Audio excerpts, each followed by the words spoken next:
big exciting day. They got in this morning and unloaded the truck, and we got a phone call that the 500i came in. And of course, now I spoke with you guys, I don't know, probably a few weeks ago, and they said they thought it could be as much as a year before the saw showed up, and really excited to get it here. They got a phone call and said, hey, saw came in for you. And I was thinking it was going to be the 261 and or even the 362. Either one is still waiting on those, but they said nope, the 500i is here. I was like, oh my goodness. So anyway, here it is, and they left it in the box for us, so we're going to check it out. We'll do an opening here. We've got our 32-inch bar stuff. They were able to get those pieces, and I guess technically they just grabbed those parts off the shelf there, but there it is, and very excited to get this thing opened up for you and check it out. So stay tuned. All right, here it is. We got our 500i in. It's again R for the has the full wrap handle and the bigger bumper spikes, kind of set up more for what we'd call West Coast.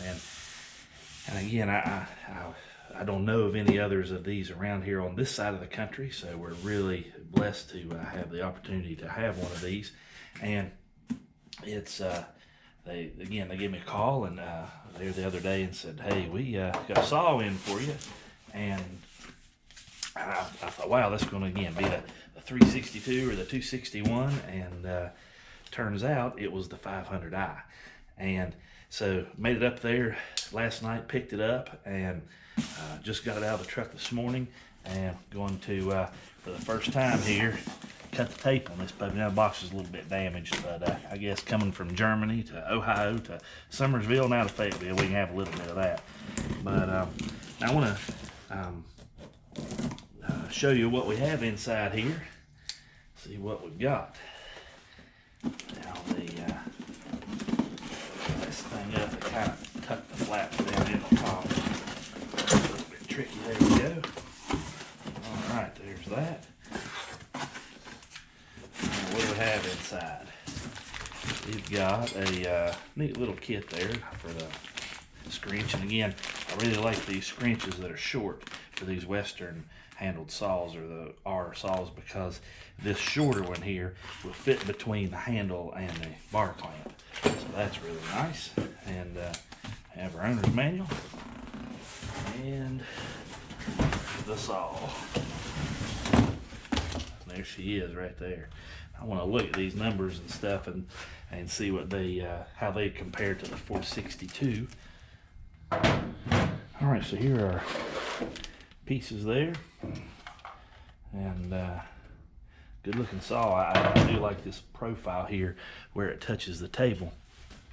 Whenever we, again, when you put a long bar on it, that will keep that saw from dipping as badly. So really excited about that part. And there she is, 79 cc's, and again you can kind of see the full wrap handle there. Let me grab the East Coast version here of this, and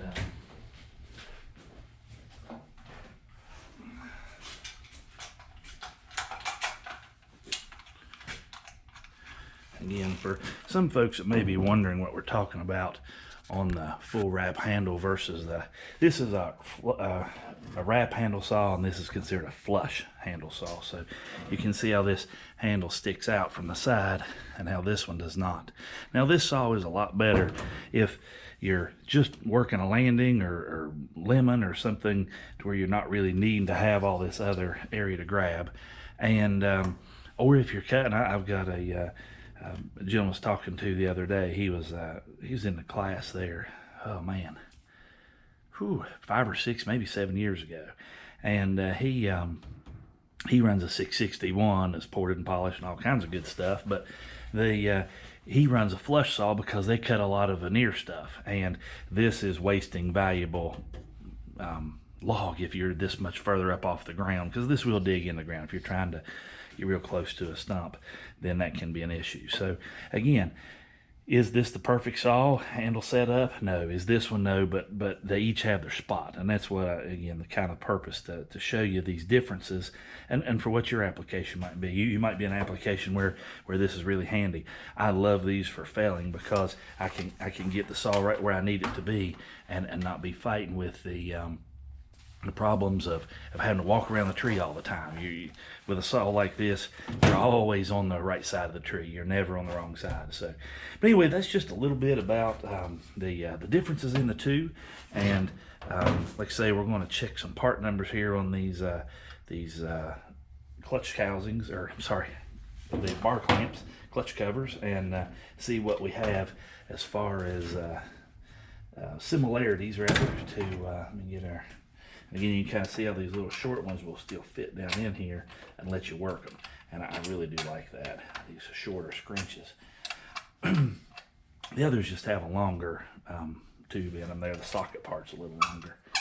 So anyway, let's take a peek here at this one on a 462 and compare some numbers and see what we've got. Go ahead and move this flush saw out of the way. All right, so here we have our 462 in the R, and numbers here on the top. We have an 1122 644 50 or 0501C. That looks to be the same. On our bumper spike, we've got an 1122 06B, and we've got a let me pop this off real quick. On the inside of our bar clamp, we've got an 1142 648 0461B, and it is 4 ones under that. So these appear to be the exact same part numbers for the 500i and the 462 in the Western. All right, so here we're looking at the 462 500i and their Western kits, or their R model kits. Now, I found a couple interesting differences here, and I'm not sure if you can see it in there, but this has an extra piece of plastic right here that this one doesn't have, as well as one down here on the bottom. And it's kind of right where the mount goes. Looks like it just kind of clips in there.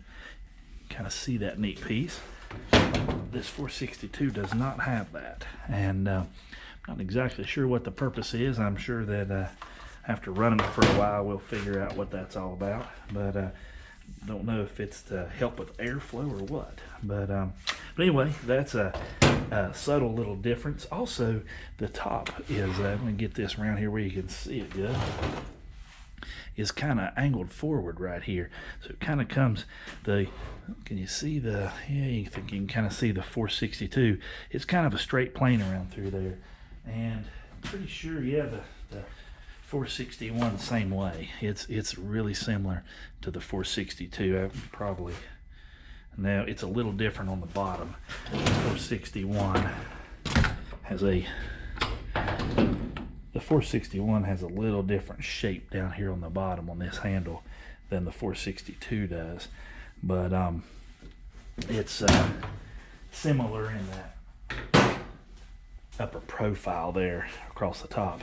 But the 500i has a whole different bend to it, I guess, or a whole different curve. You can see how it kind of comes back at this angle and then it ducks forward. So it's kind of interesting little change of direction there. And again, I'm excited to get this thing in my hand and try it out. I see where that would maybe stop your hand there. I'm not exactly sure why that's there, but I'm excited to run it and see out there in use what that's all about.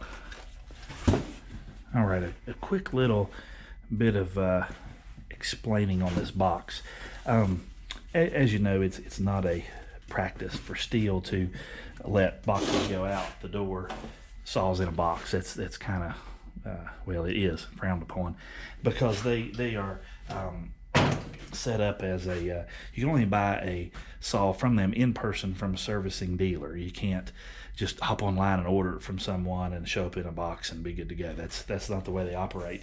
And I don't want somebody to think that my dealer is being special to me or something because of that. But what it did, and I asked them about this. They had it in the box, and I said, man, it'd be really cool to do an unboxing. And they said, you know, and we have an interesting relationship there where I'm set up as a technician through STIHL. So let me show you just a little bit of that here. So we have to go to yearly updates, and man, they are so good to us. And again, we do this. Our kind of mission here at the shop is to get this information out to folks that are trying to learn about this, and we're kind of a tech center type base. And so what we have is they work with us on helping get us stuff to work with, and some different tooling here to teach these folks how to work on the saws correctly. And so we have access to the parts books and the service manuals and things like that. And I purchased this STIHL technician tool set, and this is basically the same set you have to be a dealer. So it comes with all the neat little pullers and flywheel pullers and piston stops and neat little screwdriver to tell, you know, how much of a turn you got. It's just neat little items there. And these things, you can buy them straight off the dealer's wall over there. Hardman's has these on their wall, and I tell you, these guys, I'll put that up there so you can get the part number. These things are extremely handy if you're taking saws apart much, because they just fit so good. And they spin really nice. Now they have a bit here, and I don't use it much because it's one of those things that goes in an impact gun or a inline driver, and I would say that'd be super handy. I just don't have a good one of those drivers. Now this tool here, I didn't really mean to do a toolbox tour, but this is an amazing tool to get fuel lines out so you can change a fuel filter. You can hook that thing down in there and pull it out. And I think what I'll do here before long is maybe do a STIHL engine check for you guys, and that way you can see what some of these tools are all about. And I really need to put a lift kit on this toolbox, because if you have anything laying on this table, the lower drawer is kind of difficult to get to. But it comes with a lot of these things for pressure testing. This tool pressure tests and test vacuuming and housings and carburetors and fuel lines and tanks, and where we keep our bar cleaning tool. I did a video on that a while back on how to dress a bar. This is a tack. You can lay it right on top of the saw while it's running. It'll tell you how many RPMs it's turning. A lot of neat little stuff there. And then lots of neat pullers and things on that line. We've got some, I'm trying to think how they might be in this drawer over here. But yeah, there's some different little neat screwdrivers, and this is the gap on a ignition module off the flywheel. Lots of neat little stuff. ZAT 4 spark tester, very handy little item. But trying to think where my big cool stuff. Oh yeah, right here. Here's the tooling that it takes. I just keep it in the bag because it's tricky to deal with. But there's the tooling to change the seals out with. There's another tack. Here's this is a case splitting tool in here, and this does the same thing. They'll split the case. You need to take crankshaft out of a pro saw. But there's lots of little block off cool tools to test your pressures in the we used, it wasn't that one the other day, it was that one. No, this one right here. That'll what you use in a 362 to test your cylinder leak down, or not cylinder leak down. It'll test your crankcase, make sure it's not leaking anywhere. You pull a vacuum or pressure test it, and here's a little rubber strips you put between the muffler and the cylinder block to make sure that it doesn't leak while you do it on that side. And anyway, just some neat tools. But anyway, I wanted to explain just real quick why we're able to have a saw in a box here, because that's, again, very atypical, and if you ask your dealer, they're going to look at you funny. So, hey, just give it to me in the box. But again, that's why you're seeing that. And again, I checked with them, make sure that I wasn't going to get anybody in trouble there, because I wouldn't want to put anybody in a tight spot, and they said it'd be fine. And so we'll continue going, getting this thing put together, and let you check it out. All right, we've got our 500i sitting on the this Park Tool stand, and I tell you, I've been really impressed with it. Put a video together the other day on this stand. It's a Park Tool PRS 4.2, and it does all kinds of neat stuff. It'll swivel around and you can get a hold of it, and I really, again, had it completely, full intentions of using it on they're just for the trimmers and pole saws and all those different brush cutter type things. But my goodness, this thing has really proven to be pretty neat to grab a hold of when you need to work on this area right here, because I shot another video about the saw fixture and how it mounts right into these spots, which is great, but it's really hard to kind of work in some of these areas right here. If you need to work on your chain tensioner or any of that stuff there, it's all occupying the same spot. So I'm really excited about that little tool there. But anyway, back to the saw. I want to talk a little bit about this bumper spike and chain catch system we've got going here. We have a really neat deal, and Cotton Top 3 was talking about this, and I guess it was, I don't know, a couple nights ago. I'm trying to remember when I was watching it, but anyway, he was talking a little bit about it, and he ordered, and Cotton Top 3, he's typically you'll see mostly Husqvarna content there, and again, there's nothing wrong with that. You'll see mostly steel stuff here, and the reason for that is just like the reason he's using the Husqvarna is we have such good dealer support here. I mean, my goodness, they, and I've said this many times before, you've heard in other videos, but they just really, man, they just really are good to work with. If you need a part, they're on it, and again,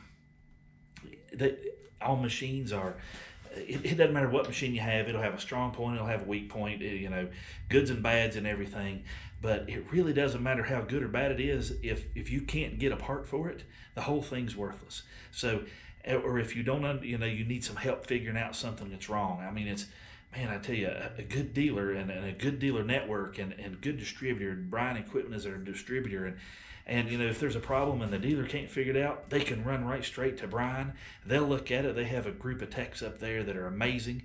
And then if it's something that they still need some more help with to get it done real quick, they give a shout out to Virginia Beach, and they have an amazing tech department there. So we have this amazing network to get to the bottom of a problem. I mean, it's a machine. Anything's likely to happen to anything. So, I would never try to tell somebody, I'll buy this brand because it'll never break. That's just not realistic. But, what I'm impressed about is when it does break, we can get it going again really quick. So that's where I'm at on that. And that's why you'll see that. And he's kind of in the same boat there with his area. He talks about it in a video years ago about, or I don't know how long ago it was, but he's talking about the Husqvarna, why they run Husqvarna, and the benefits in their area and how they're running into troubles again with the saw, and Husqvarna had stepped up and again. And he's not having problems with Husqvarna stuff, so he's not going anywhere else to look, and I understand it, and that's great, and that's the same thing here. When you find something good, you don't really have a reason to go look for something else. So when they take good care of you, that's what it's all about. So again, and now he's reached out and grabbed some of these others because some of the folks had questions about some of the others, guys that are his viewers, and he does a great job. And like I say, I had the opportunity to meet him in person. I'm trying to think back. I think it was up at the Paul Bunyan show in Ohio, and it wasn't this past year because I don't think they had one due to COVID, and then it wasn't the one before that, but it was the one before that one. So I guess it was 2 Paul Bunyans ago. And man, he's just a super good guy. He's just down to earth and really just an amazing guy. If you get a chance to go check his stuff out, it's Cotton Top 3 is the channel, and man, he just does a great job on there. But he was. He got his hands on a 500 down there, and he's a logger in Mississippi, and I've watched his stuff for years, and just I think us machine people, we just like watching machines work. But anyway, he got a hold of one, and it didn't have the big spikes on it. It was a flush saw, and I think it was. Go check it out to make sure, but I'm pretty sure it was West Coast Saws. It's the same outfit that I think does the bark box outer muffler shell, and he put a bark box on it and a a set of their spikes. Now, and he was talking a little bit about the spikes and talking a little bit about how the pros and cons. There's pros and cons to everything, and he was talking about how he likes the captured nuts on the STIHL ones. With still being able to run a big spike, where the Husqvarna you lose your captured nut when you go to a bigger spike, because the spike mounts into those holes. It's kind of shapes like this, comes back, hits through, and goes down. So you lose the captured nut part of that. And the other thing he was talking about on the Husqvarna one was the way that the spike mounted. You can see how this one mounts out here on this outer outboard spike, and then it goes into the inboard spike, and that's very important. And he makes note of that, and on the West Coast Saws set, and there are also some different profiles there you can get. So check those out. I think you can get one that doesn't have these two in it, and this one perfectly lined with the bar, and a lot of neat stuff there. They did a good job on those. But back to the bit there on this chain catch down here on the bottom, he's exactly right when he's talking about how important it is for that to be in both sides, and the Husqvarna one doesn't. It is bolted to the inboard spike, and it just stops before it gets to the outboard spike. So it only is, and again, we used to do a lot of rock crawling stuff and working with Jeeps, and what you'd end up with is this would be what you'd call mounting single shear, and if you grab a hold of this thing, you can with enough force you can bend it or break the mount that it's on, bend the fastener, the rod that's in there. But if you mount that thing in double shear, both sides are mounted, it's actually just a little, in my mind, I can't imagine it being any different than being a little more than twice as strong, because now it's got to break it off of two places that are very well supported before you have a failure.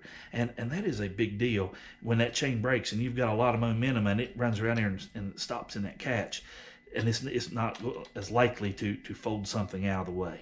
So I agree with him 100%. I really like that design, and if you have one of these saws that's the flush and you don't have the bigger spikes, those spikes you had they're a really good looking piece, and something to look at. But if OE is what you're after, if you want to stick with the OE stuff, then I listed those part numbers for you, and I'll try to slide them in the description there too. So if you want to look them up, you don't have to write them down while you're watching the video.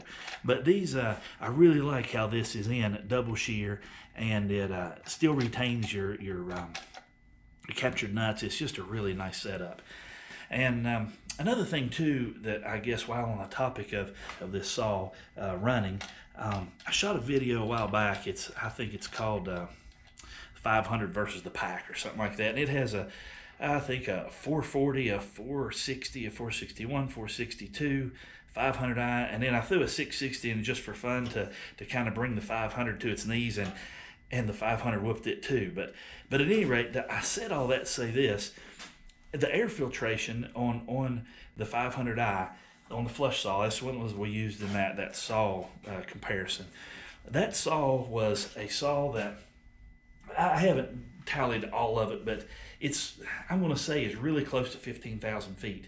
And most of that footage was all done with that 500i. There's a little bit you'll see in some clips of a 361 doing a little bit of lemon in there, but most of the sawing was done with the 500i. Again, some top work was done with the other one, but the majority of that was all 500i stuff. And and it's quite a few tanks of fuel run through it to get that job done.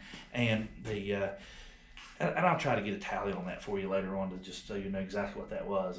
But it'd probably be a month or two before we get all of it tallied. But I haven't touched the air filter on that saw on purpose.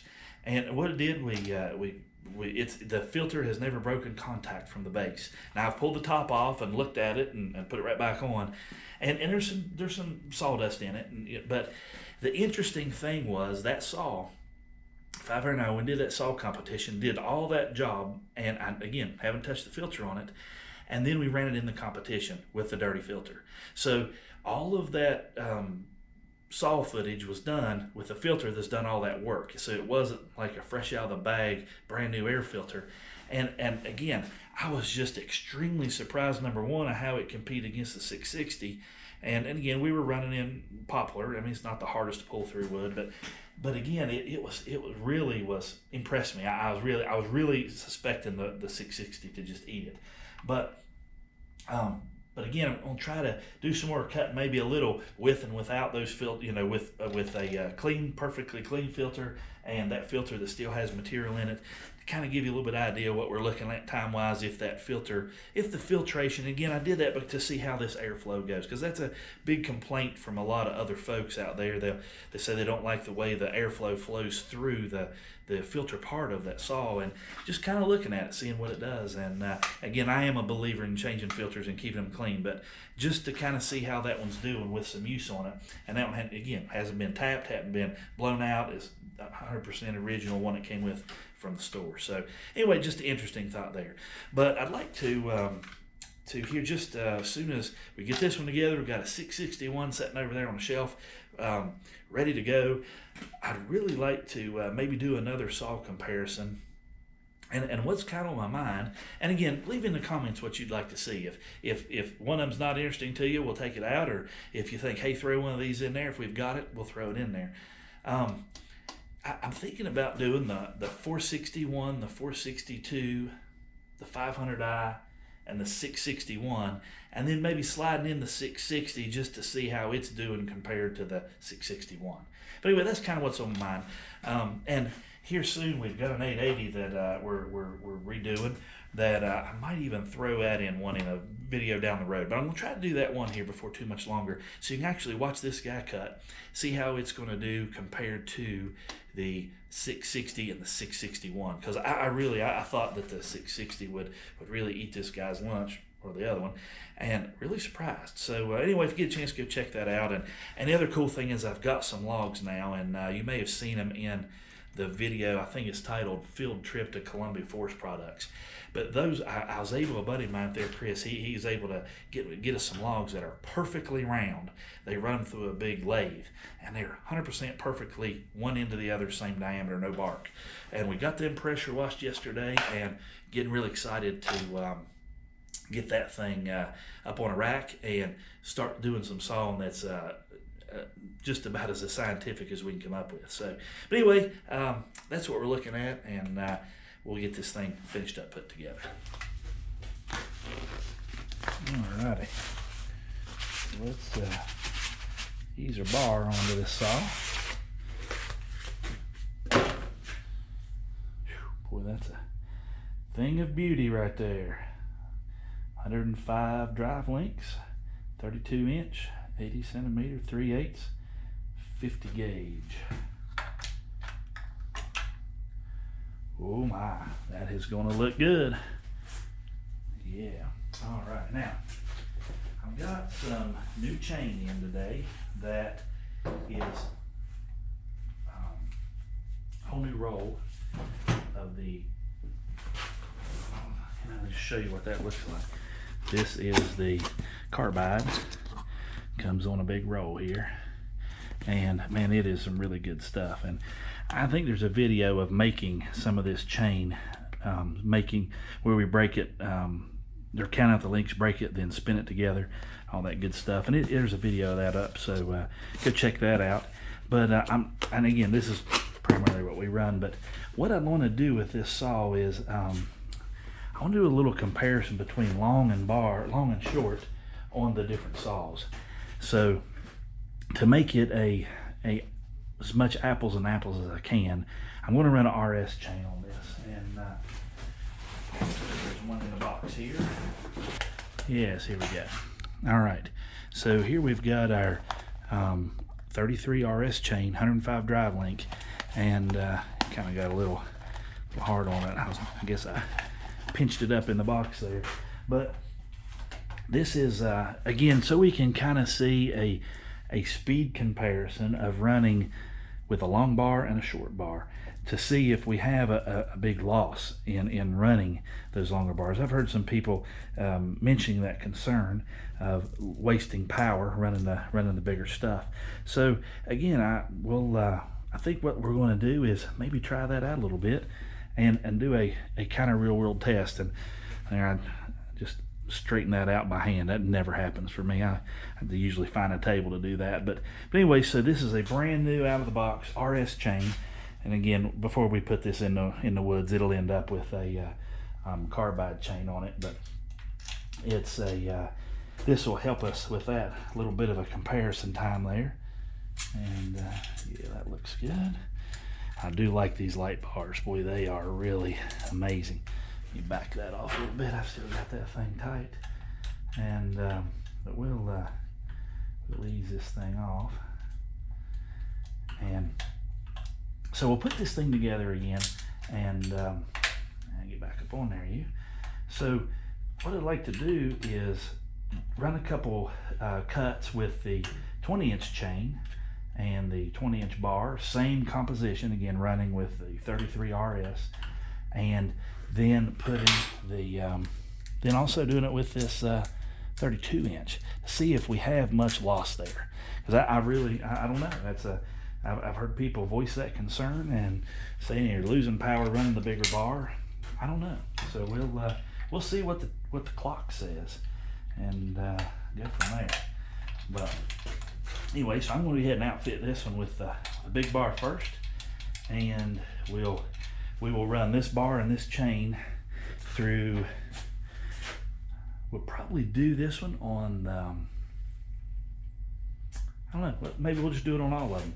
I think the 660, yeah, it takes the same bar, so we'll put this same bar and this same chain on the 461, the 462, the 500i, 660 and 661, and then we'll do a 20-inch on all the same. I've got a fresh chain we'll put on it, and we'll try those out, see what they say, and again, just for fun, see what they say. And again, like I mentioned in the comments, or mentioned ago, throw something in the comments there if there's something else you want thrown into that little competition as well, as I think that'll be a lot of fun to see what those different saws do.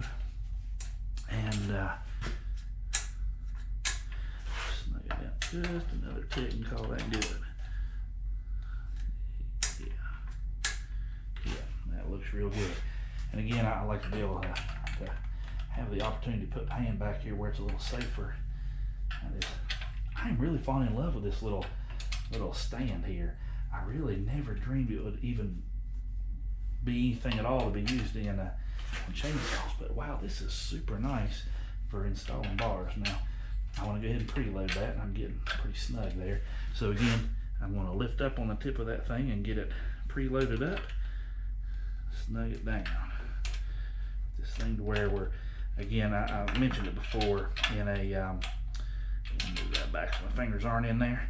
I mentioned it before when putting these saws together, or just changing the bar and chain or tightening something up, to preload that bar up, because what it does, it puts it lets the bar get tight against those studs, so that when you are sawing and you reach up in and you set your spikes and lift, it's not hanging down.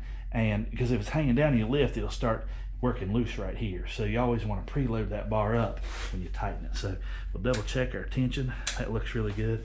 And you kind of see that AV system working in there. So, but anyway, pretty exciting. So there she is, all buttoned up, ready to get started.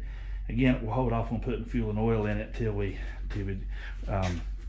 get them fired up that day, because I'm not sure what the temperature is going to be then, and I'll make sure I get the right bar oil in it for optimum